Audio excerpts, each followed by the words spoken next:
Okay, good morning, everyone. Welcome to Grand Rounds. My name is Christine Denny, and I am one of the Grand Rounds co-directors, along with Doctors Kate Elkington and Jeff Miller, and we have a few announcements before we begin.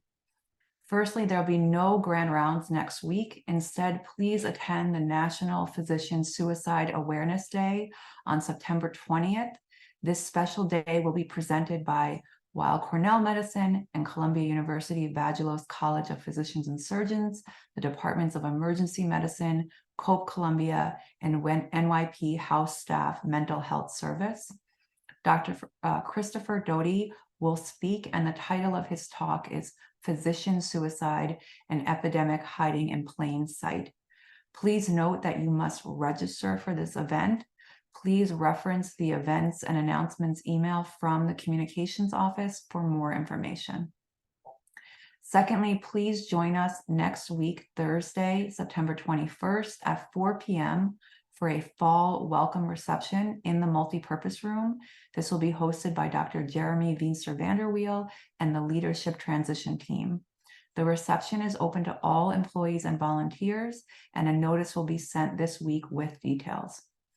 Before I turn it over to Dr. Emily Payne for the introduction today, I want to encourage everyone to post questions at any time during the talk using the Q&A feature at the bottom of the Zoom window. This is separate from the chat. Please do not use the chat. If you are a trainee, please put the word trainee at the beginning of your question, as we will prioritize trainee questions. We encourage attendees to ask questions themselves. We can promote you to panelists on the Zoom webinar for this purpose. Please also write in your question, "Can ask myself," or prefer to have my question read at the end of your question. I'm now going to turn it over to Dr. Emily Payne, who will introduce our speaker today. And thank you for joining us. Good morning, all, and thank you for joining us once again. Today, the Office of Equity, Diversity, and Inclusion welcomes Dr. Abraído-Lanza to give her talk in honor of Hispanic Heritage Month. So Dr. Abraído-Lanza is Vice Dean and Professor of Social Work at Columbia University's School of Social Work. Her research focuses on cultural, psychological, social, and structural factors that affect health and mortality among Latinos, health disparities between Latinos and non-Latino whites, and the health of immigrant Latinos. Her research on the Latino mortality epidemiologic paradox and on acculturation have contributed to national and international debates on the health of Latinos. Prior to joining Columbia's School of Social Work, she was Vice Dean and Professor of Social and Behavioral Sciences at NYU's School of Global Public Health and Professor of Socio-Medical Sciences at Columbia's Mailman School of Public Health. Her honors and awards include the Dalmas Taylor Distinguished Contributions Award from the Minority Fellowship Program of the American Psychological Association, the Student Assembly Public Health Mentoring Award from the American Public Health Association, the Mailman School's Teaching Excellence Award, and she was a Columbia University Provost Leadership Fellow. She served on the Community Task Force on Preventative Services, the Centers of Disease Control and Prevention, and the National Academies of Sciences, Engineering, and Medicine, as well as on the editorial boards of Health Education and Behavior, Annals of Behavioral Medicine, and Preventing Chronic Disease. So welcome, Dr. Abraído-Lanza. We are excited to hear your talk today. Thank you so much for inviting me this morning. I'm really delighted to be here. So let me share my screen. Do you see my slides? Okay. So I'm really delighted to be here to give you some an overview of the Latino population, and also to give you my thoughts on where we are as a population, and importantly, some thoughts on diversity in higher education. My goal this morning is to give you a brief overview of the Latino population in the United States. I'll give you just some quick highlights in terms of health profiles. I'll discuss very briefly the epidemiologic paradox. I'll give you some explanations for it related to health behaviors and acculturation, some ideas for directions for future research. And then I want to spend a little bit of time talking about the importance of higher education, science, and diversity. So the Latino population has grown rather dramatically over the last few years. You see in this slide that from 1970 to 2020, there has been significant growth. And in fact, from 2010 to 2020, there was a 23% increase.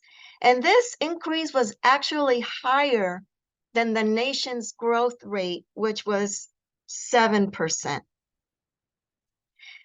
Now, we talk about the Latino population, but in fact, there are immigrant groups in the United States that we need to also consider. The largest immigrant groups, though, of the largest groups, you will see here that many of them are from Latino and Caribbean countries, Mexico, Cuba, Dominican Republic, El Salvador, and Guatemala, namely, are some of the largest groups. The contribution of Latinos to the U.S. is actually also very interesting. You'll see in this slide that from 2010 to 2020, the share of the total increase in the population was due mostly to the growth of Latinos.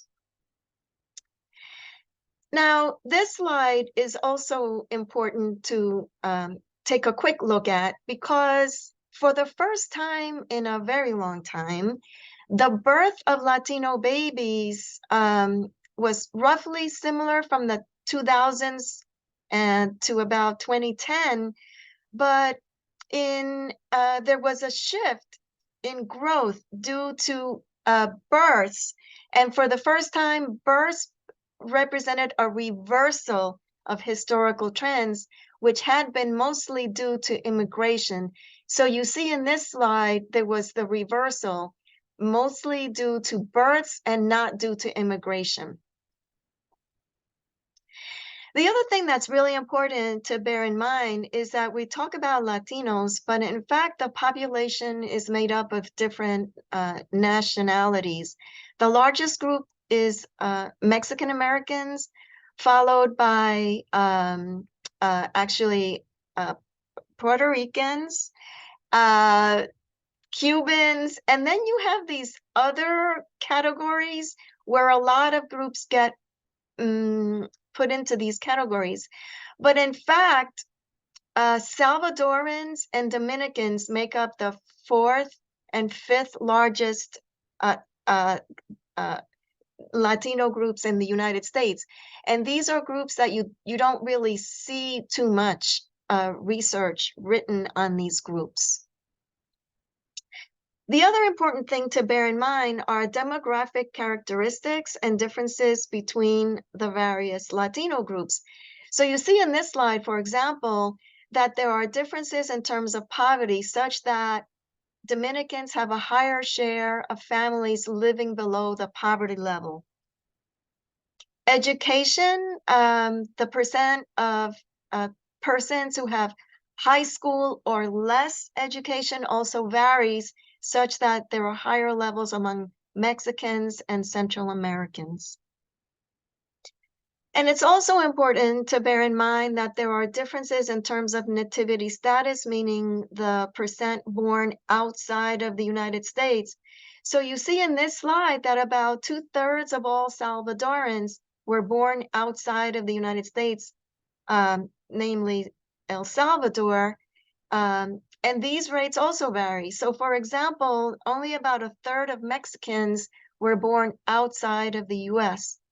And Puerto Ricans, this refers to those who are living on the mainland, but were born on the island. So you see there's differences also in terms of immigration and nativity status. It's also interesting to consider where Latinos live.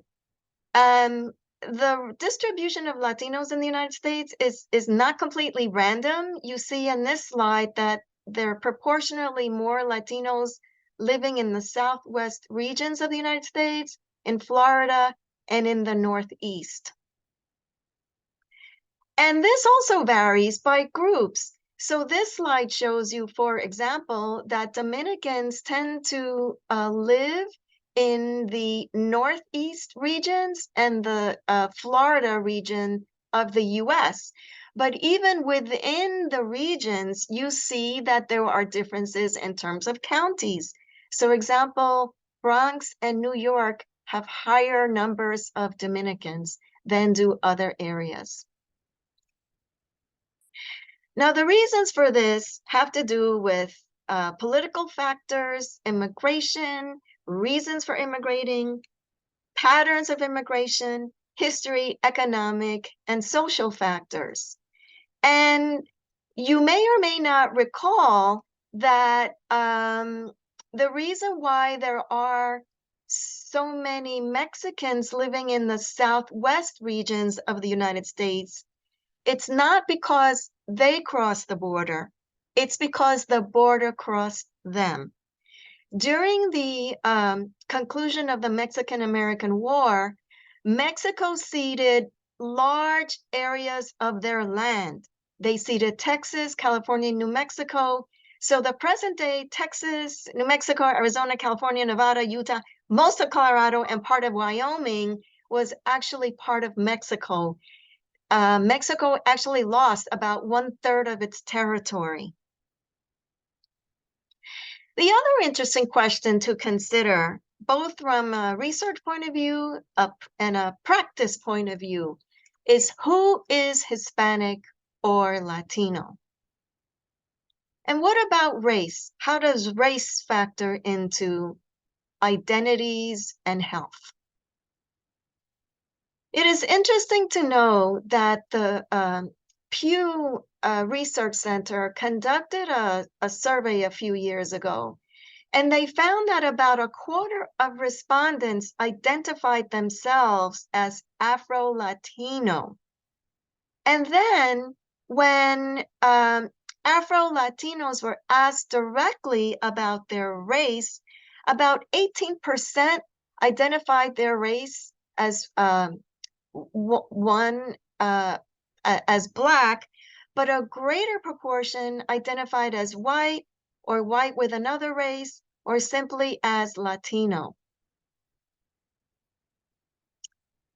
And the question becomes even more interesting because the US Census is currently thinking about changing the ethnicity question. They are considering using separate race and ethnicity questions because, especially among Latinos tend not to answer the race question.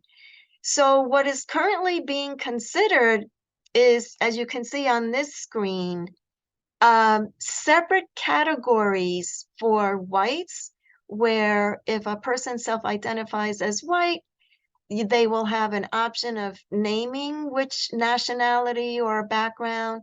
Hispanic, there will be opportunities for naming various groups. Black or African American, same thing, different groups here. Asian, again, various groups. American Indian or Alaska Natives. There's a new category, MENA, Middle Eastern or North African, where respondents will have an opportunity to name their national or ethnic backgrounds, and also Native Hawaiians or Pacific Islanders. So this is going to be very interesting to see how this turns out in terms of census data. Interestingly, the OMB is asking for comments from the scientific community, from individuals, from professional societies, and the one of the public health societies and organizations noted that there is some concern that this is going to lead to even more confusion, and Latinos may not answer some of the questions that will be critical in terms of census counts. So we'll see how this all shakes out. I'm going to turn now to talk a little bit about health profiles and trends. So Latinos have the highest rates of lack of health insurance, but it varies by group. So for example, about 20% of Mexicans lack health insurance, about 18% of Puerto Ricans, and about 14% of Cubans. So even though Latinos do have the highest uninsured rates, it varies by group. There's also differences in terms of the leading causes of death. So you see here that for Latinos or Hispanics, the highest, the number one rank of death is cancer, and then heart disease, and then accidents, and then cerebrovascular diseases and diabetes. And you look over here on this side for non-Hispanic whites, you'll see there are differences in terms of how these diseases account for mortality. In terms of cancer, there are also survival rate differences. So for example, breast cancer survival is slightly lower among Latinas than among non-Latino white women. And this partially reflects the fact that a higher proportion of Latinas are diagnosed with later stage diseases. So this might account in part for some of these differences. With respect to heart disease, Latinos relative to whites have 10% less likelihood of having heart disease. And with respect to diabetes, almost twice as likely to die from diabetes. But the rate, again, varies. So there's higher rates among Puerto Ricans, Mexicans, and slightly lower among Dominicans. Mental health. Although the suicide rate are lower overall among Latinos relative to whites, Latino men are about 4 times more likely to die by suicide than are non-Latino whites. So let me turn a little bit now to some general health questions. And here I'm going to talk about the Latino mortality paradox. So we know that there's an inverse relationship between socioeconomic status and morbidity and mortality, meaning the lower your educational status, the higher the rates of poverty, the more likely you are to die an early death and to suffer morbidity of various chronic conditions.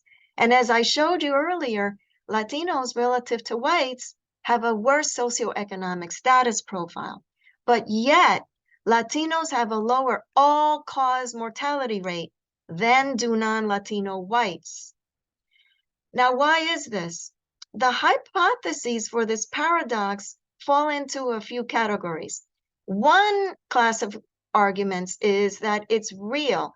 The mortality is real, and it's due to differences in health behaviors, such as lower rates of smoking, which you know contribute to heart disease and cancer. The other one could be that social networks are denser among Latinos, and we know that social support is a major factor contributing to better health. So social networks might account for the better health outcomes. And there could be other protective factors that we really haven't explored closely. For example, there could be a worldview that allows individuals, when facing adversity, to better face adverse health circumstances or adverse life circumstances. So there could be other protective factors that could be psychosocial factors, neighborhood factors, So there could be other factors that protect, quote, that protect Latinos. The other class of arguments is that it's an artifact of migration, namely the salmon hypothesis, that as you get older, you decide to, quote, go back home. And so you go back to Mexico or El Salvador or the Dominican Republic, wherever you came from, and you die in your home country, meaning that you are rendered statistically immortal, because statistics in the United States don't capture deaths that occur once you leave. So you're captured, say, in the census as living in the United States, but you're not captured in the National Death Index. So it looks you're like you're alive and well, living in the Bronx, where in fact you've passed away in the Dominican Republic. So this is known as the salmon hypothesis. The other hypothesis is healthy migrant. Who's immigrating to the United States? It's people who are looking for better life opportunities, economic circumstances, and perhaps you're selected out for better health. Now, my colleagues and I, many years ago, conducted an analysis of using data from the National Death Index. And what we found was that when you think about the various Latino groups that I mentioned a little bit earlier, the salmon and healthy hypothesis don't account completely for the paradox. For example, Cubans, quote, cannot go back home because the reasons that the majority of Cubans immigrated to the United States, namely political factors, those factors still exist in Cuba. And so if you still see a lower mortality rate, it's not because, quote, they went back home. With respect to the healthy migrant hypothesis, we also found that immigrants from other, namely white immigrants, non-Latino whites, compared to Latino immigrants, Latinos still had higher, lower mortality rates. I could say more about this, but I invite you to read our article if you're interested, where you will see why we came up with the conclusion that other factors must account for the paradox. I have to say, though, before you walk out of here, thinking that mortality is for all causes. In fact, I really want everyone to understand that the mortality paradox refers only to all-cause mortality. We know that because this is scientifically, this is so paradoxical. We know that this term has been picked up in other areas where really it is not appropriate to think about the paradox for everything. It really only refers to all-cause mortality. As I showed you earlier, we know that there are differences in diabetes and also certain types of cancer. We also know that there are age and gender differences, that younger Latino men relative to younger Latino whites, the mortality rate is higher. And we also know that it varies by group. So for example, Mexicans have higher diabetes complications than do Cubans. So it's really important to think about this as all-cause mortality. The other thing that we have to think about is what is the impact of COVID on the mortality paradox? This slide shows you relative to whites, so we're going to use whites as the comparison. COVID differentially affected various groups in the United States. So rates of death for Blacks of various age groups very much affected relative to whites. And look at different Latino groups. Mexican Americans of various age groups Central Americans of various age groups, Puerto Ricans for younger ages, South Americans and Cubans, the rates were higher relative to whites. And another analysis found that in 2020, looking again at all-cause mortality, you see the paradox here, see? Relative to whites, lower rates of death. But even though in 2020, all-cause mortality was lower among Latinos, look at the gap here. The gap really decreased during the COVID years. Nevertheless, there is continuing evidence of and research interest in the Latino mortality paradox. This was an article that was published in the American Journal of Public Health, and we see that, again, the interest in this topic is still quite, there's still a lot of research in this area, and the reasons for the paradox have still not been completely elucidated.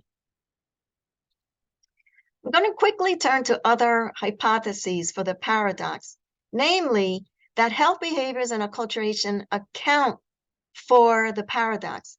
And in fact, there is evidence that Latinos do have more favorable health behaviors and risk factors than do non-Latino whites. This is one hypothesis. The other is that health behaviors and risk factors become more unfavorable with greater acculturation. Acculturation refers to the process by which, a simple definition, the process by which immigrant groups adapt in terms of their attitudes, behaviors, belief systems to those of the, quote, host culture, meaning the United States. And there is an assumption that health behaviors reflect Latino cultural norms. For example, we found in one analysis that Latina women who had family members who were overweight and who thought that being overweight was, quote, acceptable and a common thing, that norm of being overweight was associated with overweight among respondents. So there is some evidence that there is some norms that perhaps account for some health behaviors. So that is the assumption, that behaviors reflect norms, but that may not always be the case. So what is the state of the literature on the health behavior and acculturation hypothesis? There is some evidence that after you adjust for socioeconomic status, acculturation among Latinos is associated with increases in some health behaviors and risk factors, such as smoking. There is actually a lot of evidence about this, that the longer you're in the United States, the more likely you are to smoke. There is also very interesting evidence. The longer you're in the United States, the more you're acculturated, the more likely you are to report alcohol intake. There's evidence of body mass increases. However, acculturation is also associated with exercise, lower fat consumption, and these are protective behaviors. So it varies. The effect of acculturation varies, and it also seems to vary by gender. So in terms of future research, I could say a lot more about this, but in the interest of time, I'm going to move on, and I'm happy to take questions that you might have about any of this. But there is a great need for more research on acculturation, risk, and protective factors. We found in a study that we published that, in fact, living in an ethnic enclave. We did some work in the Washington Heights area, and we found that relative to some areas in the Bronx, where we were looking at Dominican enclave, namely Washington Heights, Inwood, we found that living in that ethnic enclave, there were more structural resources defined as, for example, grocery stores, banks, other institutions that lead to better quality of life. And so we need to think about the role of ethnic enclaves in promoting health and well-being. There's a sociologist by the name of Mario Small who argues that sometimes living in areas where you have a lot of co-ethnics and where you have resources, he calls these resource brokers, can give you access to resources that you would otherwise not have. So there's a lot more to be done in terms of ethnic enclaves. And we can also ask the question, well, what happens with gentrification? As areas become more expensive, what happens to the role of those co-ethnics if in fact there is something protective about living with co-ethnics? We also need to do a lot more work on values and behaviors, diet, parity, other factors. I will tell you quickly an interesting finding that we discovered, again with Dominican women. I named a little earlier the fact that alcohol use tends to increase with greater acculturation. Well, it turns out that it matters how you ask women whether or not they drink. If you use the word alcohol, meaning alcohol in Spanish, women sometimes say, no, I don't drink alcohol. But if you ask them, in your lifetime, have you ever had una copita o un traguito? A little, in Spanish, it's a little, a copita, a traguito. They'll say, oh, yes, I have copitas, I have traguitos, but I don't drink alcohol. So we ask the question, we wonder whether perhaps there is something associated with that word alcohol that is associated with vicios, vices, drinking. And so we wonder whether perhaps acculturation and norms might contribute to some of these findings that perhaps alcohol use is underestimated. We also have a lot more to do with regard to other norms and values. For example, fatalism. The literature indicates that Latinos, quote, tend to be more fatalistic, but we also found that fatalism is a really complicated concept. And in fact, believing in fatalidad, that life circumstances are sometimes predetermined, might be a very good way of coping if you are dealing with adversity that is outside of your control. So in contrast to the belief that fatalidad, that life is what it is, in fact, that could be a protective way of coping with adversity. There's also a great need to think about more theoretical models that look at cultural resources versus cultural risks. And in the field of, in medicine, in public health, not so much in social work, but in some fields that are more biomedically driven, there's a tendency to look at risks instead of resources. I want to spend a little bit more time now talking about one of my passions, and that is diversity in higher education. We at Columbia University, as members of the great academic institutions, we really need to think very carefully about the way that we are training our young career scientists, practitioners. It is so important for us to keep an eye on the value that we bring in higher education, the importance of diversity to science and practice. We need to really be thinking about how we are training a diverse scientific and practice workforce. We need to be providing opportunities from multiple perspectives, people at the table that have a different way of looking at the same problem. And in doing so, we will invite research questions on Latino health that can translate more effectively to disease prevention and care delivery. And so I want you to consider some data that is a bit disturbing, but the trend is getting a little bit better. Hispanic serving institutions are one of the primary contributors to education among Latinos or Hispanics. Hispanic serving institutions enroll 2/3 of all Latino students, and most of these are public institutions.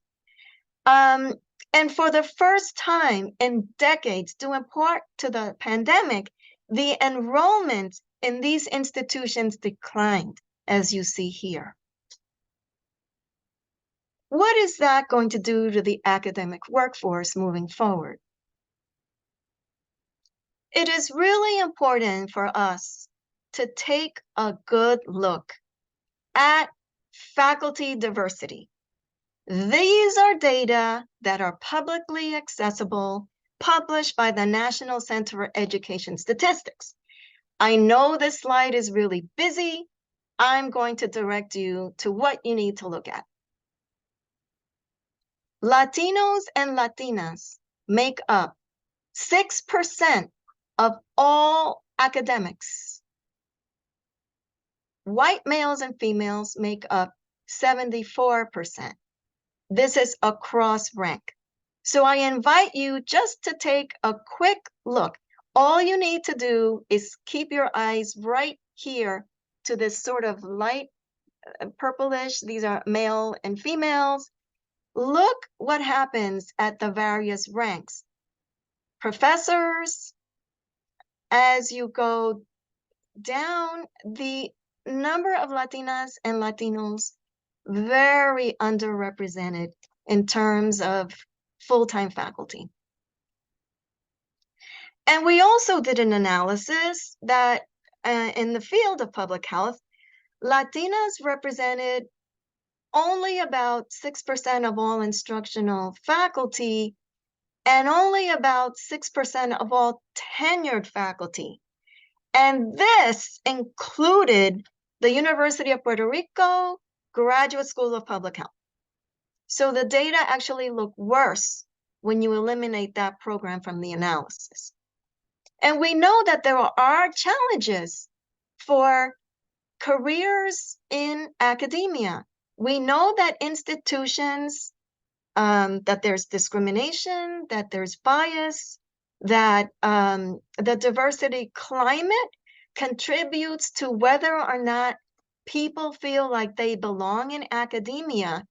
We also know that the socio-political environment is not conducive to individuals feeling like they belong and that they have a place in higher education. There are other dynamics that play a role, including gendered norms and expectations. So, for example, norms related to people who want to have families. Sometimes these norms are not always taken into consideration. Women who do global health in particular, there is evidence that there are additional barriers to success that have to do, for example, with childcare and family care responsibilities. So let me say a little bit more about my thoughts related to diversity and science. As I mentioned, there is evidence that diversity contributes to innovation. When you have people from different backgrounds trying to solve the same problem, there is evidence that the problem gets solved more quickly. But what happens in science? In what way is science biased? Does science always hear the different voices at the table? We know that the NIH has published easily accessible data that showed, especially in 2010, that relative to whites, for example, success rates for grants were much lower. For the Latinos, the difference was not as dramatic, but you see over time that there have been differences. Things are getting better now in more recent years, but you definitely do see some differences here with regard to what gets accepted in terms of R01's success rates.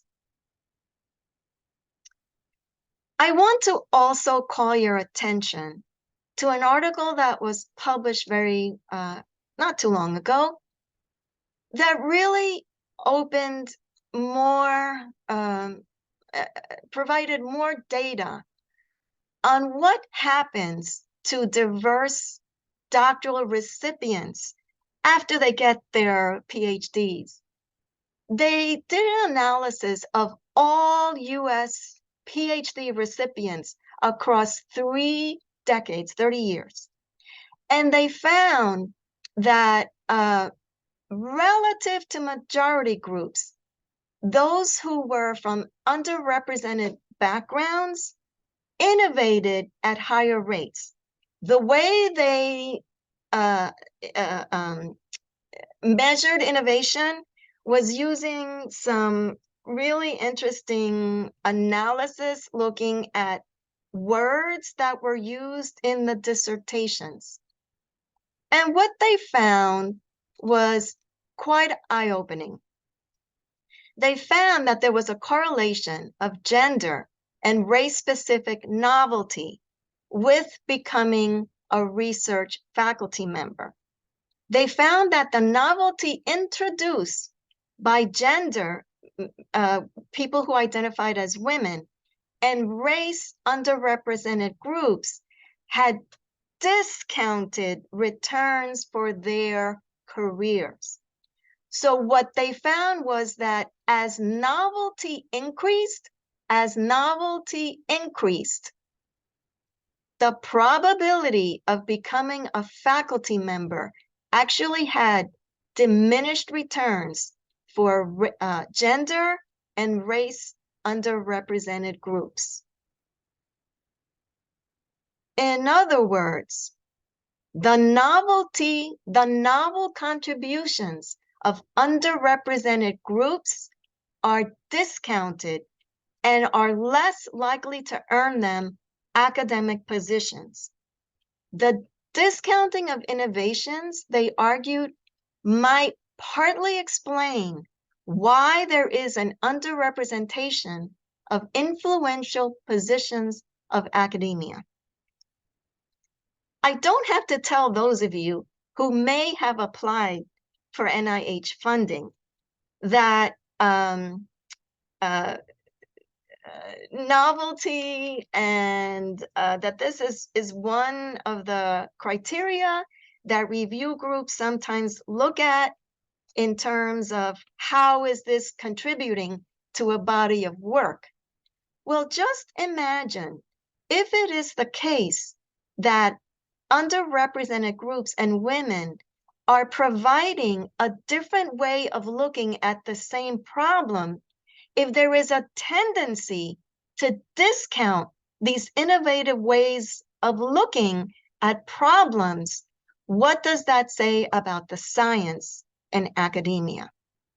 So I invite you to think about, I know that Columbia Psychiatry is, you have a diversity program. I really think it's important for us to ask questions about who is doing the science, what are the questions that are being asked, who is allowed to ask those questions, and when they answer the question, what happens to those individuals? Do they drop out of the scientific workforce? Do they drop out of the practice workforce? Because as we know that science and practice go hand in hand, we all know that it's important for practice to be based on evidence and for evidence to be based in practice. So let's think seriously about diversity and how science is promoting or not promoting the ideas of diverse groups. Thank you so much. I look forward to any questions or comments. It's been my pleasure to present these ideas to you.